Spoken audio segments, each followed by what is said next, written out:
Hello. आज का topic जो है वो इलेक्ट्रिक चार्ज है।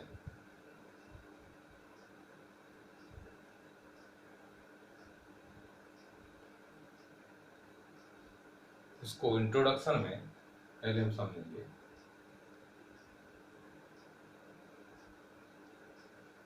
जैसा कि दैनिक जीवन हम लोग देखते रहते हैं कि कई बार जैसे गर्म कपड़े पहनने पर या उतारने पर उसमें से चट चट की आवाज़ आती है, या कोई बेडशीट उठाने पर हम देखते हैं कि उसमें चट चट की आवाज़ आती है। या यदि हम कंघे को या प्लास्टिक की चीज़ को अपने स्कैल्प पे नहीं, सर पर अगर लगाते हैं, उसके बाद उसको कागज़ के छोटे छोटे टुकड़ों के पास ले जाएं तो वो कागज़ के टुकड़े से अट्रैक्ट होते हैं। ऐसे बहुत सारे व्यवहारिक जीवन में हम लोग देखते रहते हैं, इस प्रकार की घटनाएं होती हैं। इन सब के पीछे जो मेन कारण रहता है वो इलेक्ट्रिक चार्ज का ही है। अब इलेक्ट्रिक चार्ज के बारे में और भी काफ़ी चीज़ें हम लोग दैनिक जीवन में देखते हैं। जब भी कोई अप्रत्याशित घटनाएं कुछ हमें दिखाई देती हैं इस तरीके की, तो उनके पीछे भी कई बार इलेक्ट्रिक चार्ज का ही विशेष रोल होता है। अब इसमें आगे बढ़ते हुए हम लोग देखते हैं कि पहले समझें कि इलेक्ट्रिसिटी क्या होती है। तो इलेक्ट्रिसिटी में हम लोग जानते हैं कि हम लोगों ने पढ़ रखा कि I equal Q upon T, यानी एकांक समय में प्रवाहित आवेश को वैद्युत धारा कहते हैं। लेकिन वैद्युत धारा के बारे में बात जो होती है, पहले अगर इलेक्ट्रिक चार्ज से हम शुरुआत करें और इस तक पहुंचने की कोशिश करें तो देखते हैं कि इलेक्ट्रिक चार्ज दो टाइप से हो सकता है। एक होता है स्थिर आवेश। स्थिर आवेश का मतलब इलेक्ट्रोस्टैटिक्स में हम जाएंगे। अभी कौन सा टॉपिक लेंगे इसमें? इलेक्ट्रोस्टैटिक्स। और एक होता है इलेक्ट्रोडायनेमिक्स। इसको स्पष्ट करें अगर, तो इलेक्ट्रोस्टैटिक्स से मतलब ये होता कि जैसे कहीं पर आवेश स्थिर है, प्रवाह नहीं हो रहा, उसका आवेश स्थिर है, तो उसको हम सब इलेक्ट्रोस्टैटिक्स में लेंगे। और जब किसी चालक में आवेश का प्रवाह चल रहा हो, यानी एक स्थान से आवेश दूसरे स्थान की ओर जा रहा हो, तो वो इलेक्ट्रोडायनेमिक्स में। यहाँ पर जो अपना टॉपिक लिया जाना है वो इलेक्ट्रोस्टैटिक्स ही लेना है अभी। तो स्थिर वैद्युतिकी मतलब ये होता है कि किसी वस्तु पर या किसी पदार्थ पर आवेश उपस्थित हो और वो आवेश स्थिर रहे, मूव ना कर रहा हो, तो उसको इलेक्ट्रोस्टैटिक्स में हम लोग लेते हैं। अब इलेक्ट्रोस्टैटिक्स में आगे का जो टॉपिक लेंगे वो इलेक्ट्रिक चार्ज, ठीक, एंड इट्स टाइप। तो अब अगला जो टॉपिक होगा वो इलेक्ट्रिक चार्ज और इसके टाइप।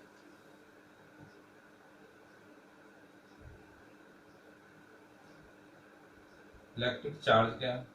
यदि किसी द्रव में कुछ एक विशेष गुण आ जाए जिसके कारण से उसके चारों ओर वैद्युत क्षेत्र और चुंबकीय क्षेत्र उत्पन्न हो जाए, तो कहा जाएगा कि वो इलेक्ट्रिकली चार्ज है, यानी उसमें वैद्युत रूप से आवेश उसमें है।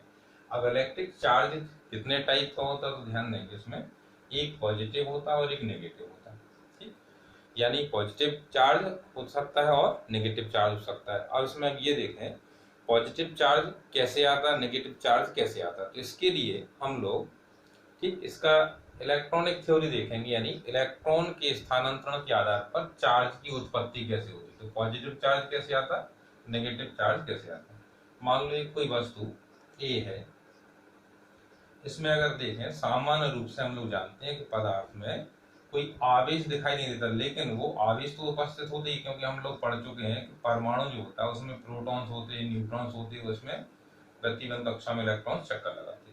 और जो प्रोटॉनों की संख्या होती है वो इलेक्ट्रॉनों की संख्या की हमेशा बराबर रहती। और यहाँ पर प्रोटॉन पर जो आवेश होता है वो 1.6 × 10⁻19 कूलाम धनात्मक रहता है, जबकि इलेक्ट्रॉन पर 1.6 × 10⁻19 कूलाम ऋणात्मक रहता है। इस प्रकार से हम देखते हैं कि धनात्मक और ऋणात्मक आवेश दोनों परमाणु उपस्थित होते हैं। इस वजह से सामान्य रूप से परमाणु वैद्युत रूप से उदासीन प्रतीत होता है, लेकिन उसमें आवेश तो उपस्थित होता है। यदि हम किसी प्रकार से ये देखें कि यदि ए में से इलेक्ट्रॉन को बाहर निकाल दिया जाए तो ए पर पॉजिटिव चार्ज आएगा। इसके विपरीत यदि हम ए में इलेक्ट्रॉन को प्रवेश करा दें, इसमें इलेक्ट्रॉन अंदर आ जाए, तो इस पर नेगेटिव चार्ज आता है। इस प्रकार से देखते हैं कि इलेक्ट्रॉनों के स्थानांतरण के कारण से किसी वस्तु पर आवेश आ सकता है। कैसे आवेश आएगा, फिर से इसको दोहरा दें। यदि इलेक्ट्रॉन वस्तु में से निकल करके बाहर जा रहे हैं तो उस पर धनावेश आएगा, और इलेक्ट्रॉन यदि वस्तु में प्रवेश कर रहे हैं तो उस पर ऋणावेश आएगा। इसके आगे अब अगर हम देखें तो ये कह सकते हैं कि जो चार्ज होता है वो हमेशा, इस सिद्धांत की पुष्टि के लिए इसका क्वांटीकरण का सिद्धांत है, उसमें हम जानते हैं किसी वस्तु पर यदि कुल आवेश Q है तो वो हमेशा n इंटू ई के बराबर होता है, जहां n एक पूर्णांक है। इसका मतलब ये है कि इसका मान 1 हो सकता, 2 हो सकता, 3 हो सकता, 10,000 हो सकता, 1,00,000 हो सकता, लेकिन कभी भी ये धनात्मक या भिन्नात्मक रूप में नहीं आ सकता। जैसे n की वैल्यू कभी नहीं हो सकती 3.1, और इससे रिलेटेड कोई वैल्यू ऐसी नहीं हो सकती। n की वैल्यू बाकी होल नंबर्स में हो सकता है, कैसा, जैसे यहाँ पे लेते हैं +2 हो सकती, 3 हो सकती, 5 हो सकती, 6 हो सकती, 8 हो सकती, इस प्रकार से कोई वैल्यूज हो सकती है इनकी, लेकिन कभी भी ये दशमलव मान n के नहीं हो सकते। इसी आधार पर हम कहते हैं कि क्वांटीकरण का सिद्धांत क्या है। तो क्वांटीकरण सिद्धांत से मतलब ये, किसी भी वस्तु पर जब आवेश आता है तो हमेशा वो इलेक्ट्रॉन के आवेश के पूर्ण गुणज के बराबर ये आता है। यदि इलेक्ट्रॉन के आवेश के पूर्ण गुणज के बराबर आवेश आता है, इसको बोलते हैं इलेक्ट्रॉन का या इलेक्ट्रिक चार्ज के लिए क्वांटीकरण का सिद्धांत। तो इसमें ए पर अगर हम देखेंगे n इलेक्ट्रॉन बाहर चले गए, तो यहाँ n इलेक्ट्रॉन बाहर जाने के कारण से n e के बराबर चार्ज इसमें पॉजिटिव आएगा, और n इलेक्ट्रॉन अगर अंदर प्रवेश कर गए तो उसमें n e के बराबर नेगेटिव चार्ज आ जाएगा। इस प्रकार से हम, अब ये आती बात कि हम चार्जिंग करें कैसे। तो मेथड ऑफ चार्जिंग कौन कौन से अपने पास, तो इसको देखते हैं। मेथड ऑफ चार्जिंग,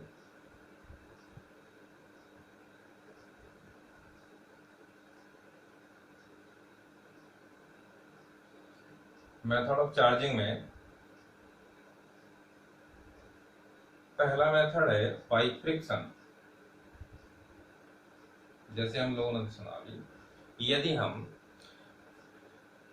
एक रेशम का कपड़ा ले लें, उसको ऊपर यदि छड़ ले लें कोई गिलास की, उसको रगड़ते रहें, या हम प्लास्टिक का एक स्केल ले लें, उसको अपने सर पर रगड़ते रहें, तो उस पर देखते हैं कुछ देर बाद उसमें चार्ज आ जाता है, यानी उसमें एक शक्ति आ जाती है, जिसके कारण से वो दूसरी वस्तुओं को अपनी ओर आकर्षित करने की प्रवृत्ति रखने लगता है।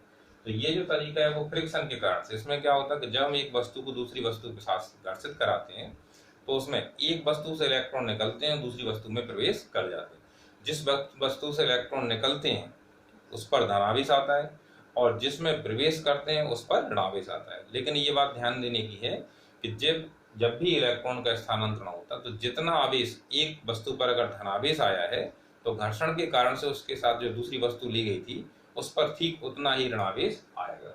यानी ये कह सकते हैं, एक पर धनावेश आएगा, उसकी जो मात्रा होगी, और दूसरी वस्तु पर जो आए हुए ऋणावेश की मात्रा है, वो आपस में उनके संख्यात्मक दृष्टि से उनके मान जो होंगे वो बराबर होंगे, लेकिन प्रवृत्ति यानी उनका चिन्ह जो होगा वो विपरीत होगा। दूसरा आता है इलेक्ट्रिक चार्ज बाय चार्जिंग करेंगे, वो हम कंडक्शन के द्वारा करेंगे। दूसरा है बाय कंडक्शन। इसमें क्या है, जैसे एक वस्तु A है, अभी ये निरावेशित है, इस पर कोई आवेश नहीं, लेकिन यदि हम एक वस्तु इसके बगल में B लाते हैं और उस पर पहले से धनावेश है, और इसको इसके साथ जोड़ दें, यानी इसको सटा दें, ठीक, तो हम ये देखते हैं कि इसका आवेश इस पर स्थानांतरित हो जाता है। इस प्रक्रिया को बोलते हैं वाई कंडक्शन, चालन द्वारा वैद्युत आवेश की उत्पत्ति होना। तो इसका आवेश इस पर स्थानांतरित हो जाएगा। ऐसा नहीं है कि इसका आवेश समाप्त हो जाएगा, इस पर भी आवेश रहेगा, इस पर भी आवेश रहेगा, लेकिन आवेश दोनों की सतह पर एक समान रूप से वितरित हो जाएगा। इस प्रक्रिया को बोलते हैं कि चार्जिंग वाई कंडक्शन। थर्ड इसका जो मेथड है, पहले तो एक चीज और यहाँ पे क्लियर करना चाहेंगे कि कंडक्शन में इसका पृष्ठीय क्षेत्रफल जो होगा और इसका पृष्ठीय क्षेत्रफल होगा, उस पर अगर हम पृष्ठीय आवेश घनत्व का मान निकालें तो बराबर आता है। अब तीसरा वाला अब लेते हैं, वो है इंडक्शन, ठीक, चार्जिंग बाई इंडक्शन।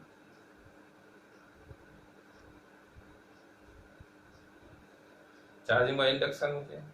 अब इसमें हम जो वस्तु लेंगे जिस पर आवेश उत्पन्न करना है, और एक वस्तु दूसरी है जो आवेशित है, इस पर पहले से आवेश है, लेकिन इस बार इस वस्तु को हम इसके पास ले जाएंगे, लेकिन टच नहीं कराएंगे। पास ले जाने पे क्या होगा कि इसमें इसका जो विपरीत आवेश होगा वो इस सतह पर आ जाएगा, और इसका जो समान आवेश होगा तो इस सतह पे चला जाएगा। इसके पीछे कारण रहेगा। कारण क्या होता है, हम जानते हैं कि वस्तु में जो आवेश है, समान आवेश हमेशा प्रतिकर्षण उत्पन्न करता है, विपरीत आवेश आकर्षण उत्पन्न करता है। तो इसका धनावेश इसके ऋणावेश को अपनी ओर खींच लेता है। इसके बाद यदि हम इस पर स्थायी रूप से आवेश लेना चाहते हैं तो इसको हम बाद में अर्थ कनेक्ट कर देंगे। अर्थ कनेक्ट करने पर हम ये देखते हैं कि इससे इलेक्ट्रॉन आएंगे और वो ये धनावेश को समाप्त कर देंगे। उसके बाद जब इसको हम यहाँ से हटाएंगे, हटा देने पर और इसको भी दूर ले जाएं, तो यहाँ पर दूर ले जाने पर जो ऋणावेश उत्पन्न हुआ वो समान रूप से इसके पूरे पृष्ठ पर फैल जाएगा। फिर देखें वाई इंडक्शन में क्या है कि एक वस्तु आवेशित है, दूसरी वस्तु निरावेशित है, लेकिन जो आवेशित वस्तु है उसको निरावेशित वस्तु के पास ले गए। तो हम देखते हैं कि पहले इंडक्शन के कारण से, प्रेरण के कारण से इसकी सतह पर इसके ठीक विपरीत आवेश आएगा। जिस पर इसका धनावेश है तो यहाँ पर गिराने पर ऋणावेश आएगा, और इसके दूर वाली सतह पर प्रतिकर्षण के कारण से समान आवेश यहाँ इकट्ठा हो जाएगा। इसके बाद जब इसको अर्थ कनेक्ट करते तो यहाँ का जो आवेश था धनावेश वो पृथ्वी से आने वाले इलेक्ट्रॉनों के द्वारा उदासीन हो जाता। उसके बाद इस कनेक्शन को यहाँ से हटा देते तो फिर और इसको भी दूर ले जाते, तो देखते हैं कि इस पर ऋणावेश जो था वो एक समान रूप से पूरी सतह पर फैल जाता है। इस प्रकार से हमने देखा कि 3 मेथड द्वारा चार्जिंग की जा सकती है, by friction, by conduction, by induction. इस तरीके से 3 तरीके से हम लोग ये काम कर सकते हैं। अब बेसिक प्रॉपर्टी देखनी है हमें इलेक्ट्रिक चार्ज की। ठीक, basic property of electric charge में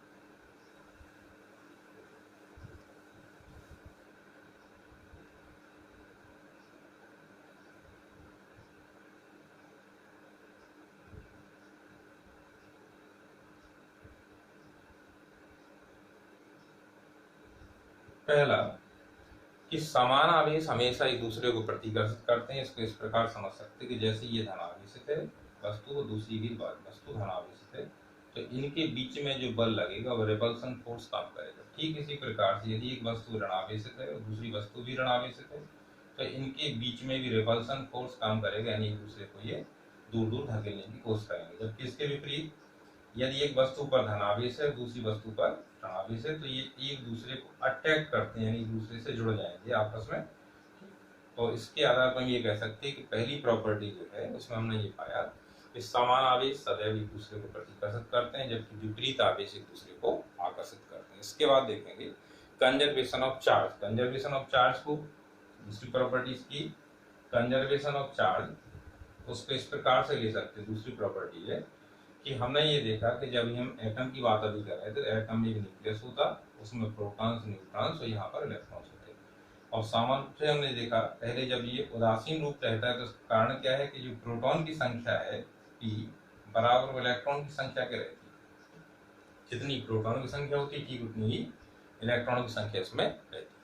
लेकिन यदि हम इसमें अब सोचें कि इसका इलेक्ट्रॉन किसी प्रकार से बाहर किया जाए तब इस पर आवेश की उत्पत्ति हो सकती है। या तो हम इसमें यहाँ वस्तु को लेकर के समझ सकते हैं, इस वस्तु में क्या होगा, बहुत सारे परमाणु होंगे, उनमें ये घटना कैसे हो सकती है।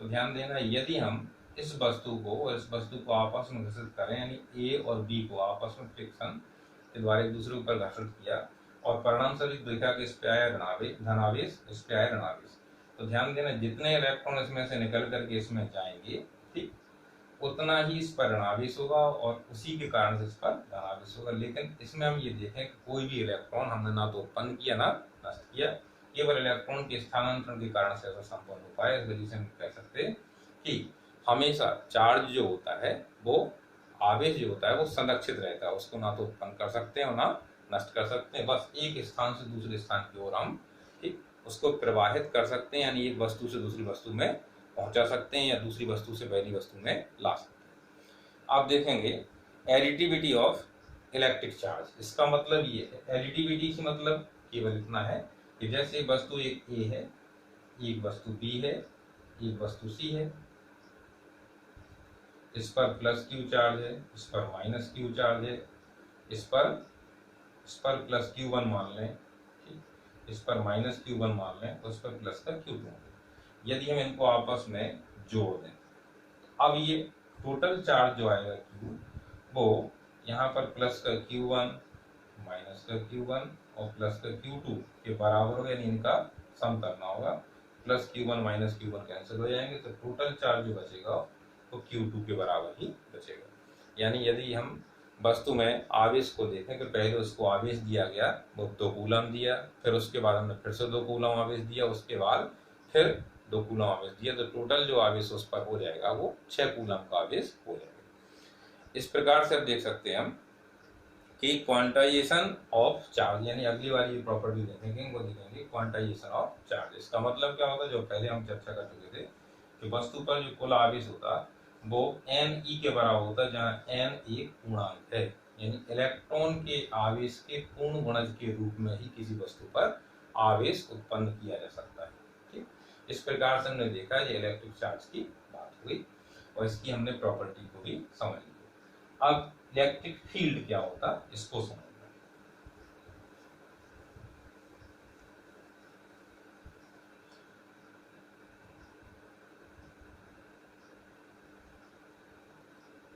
इलेक्ट्रिक फील्ड से तात्पर्य है, जैसे ये कोई वस्तु जिस पर प्लस का ए चार्ज है, अब इसके चारों ओर एक क्षेत्र होगा जिसमें यदि हम कोई टेस्टिंग चार्ज Q0 लाएं, इस पर ये प्लस का चार्ज है, इस पर एक प्रतिकर्षण बल कार्य करेगा जिसके कारण से इसको ये बाहर की ओर फेंकने की कोशिश करेगा, जबकि इस एरिया के बाहर यदि हम यहाँ पे इसको रखे रहे तो इस पर ना आकर्षण लगेगा ना प्रतिकर्षण लगेगा। तो ये जो एरिया विशेष है जिसमें दूसरा चार्ज जाने पर, ठीक, किसी वस्तु के चारों उपस्थित हुआ क्षेत्रफल जिसमें यदि हम कोई बाहर से चार्ज ले आते हैं तो उस पर आकर्षण या प्रतिकर्षण बल का अनुभव होने लगता है, तो उसी को बोलते हैं इसका इलेक्ट्रिक फील्ड। इसके बारे में शेष